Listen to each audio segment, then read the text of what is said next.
Ramoji film సిటీలో గల Ramoji groups కేంద్ర కార్యాలయం లాన్లో రామోజీరావు అంత్యక్రియలకు ఏర్పాట్లు జరుగుతున్నాయి.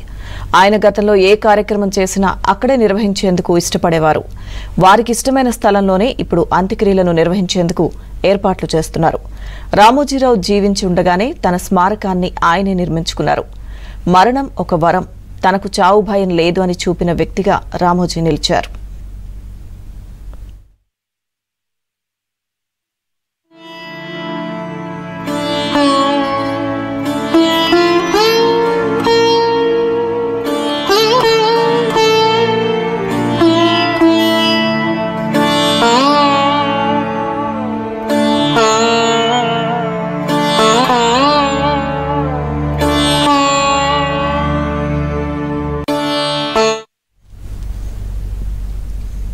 రామోజీ ఫిల్మ్ సిటీలో గల రామోజీ గ్రూప్స్ కేంద్ర కార్యాలయం లాన్లో రామోజీరావు అంత్యక్రియలకు ఏర్పాట్లు జరుగుతున్నాయి.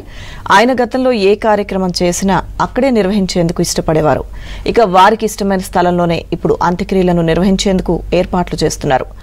రామోజీరావు జీవించుండగానే తన స్మారకాన్ని ఆయనే నిర్మించుకున్నారు.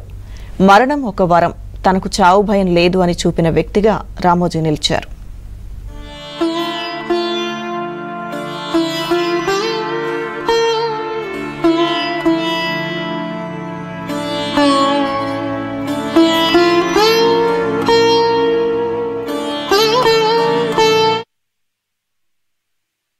చదవకుంది ఆ రోజు డే స్టార్ట్ అవ్వదు. అలాంటి నా జీవితంలో ఈనాడుతో చాలా అనుబంధం ఉంది.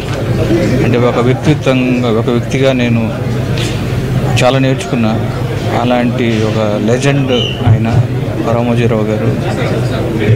ఆయన పేపర్ ద్వారానే కాదు, సినిమాల ద్వారా కూడా ఒక మంచి సినిమాలు తీసి ఒక ప్రతిఘటన, మౌన పోరాటం లాంటి ఒక పీపుల్స్ ఎన్కౌంటర్ లాంటి ఒక మంచి సినిమాలు తీసి, అలానే ఒక film city, Ramoji film city, ప్రపంచంలోనే తెలుగు వాళ్ళు గర్వపడే అంత మంచి ఫిలిం సిటీని చేశారు, కట్టించారు.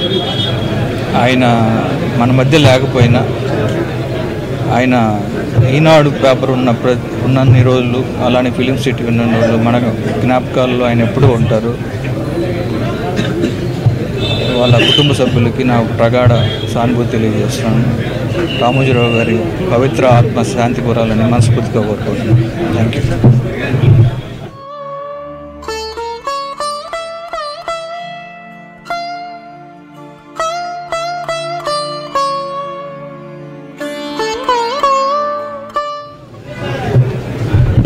స్వర్గీయ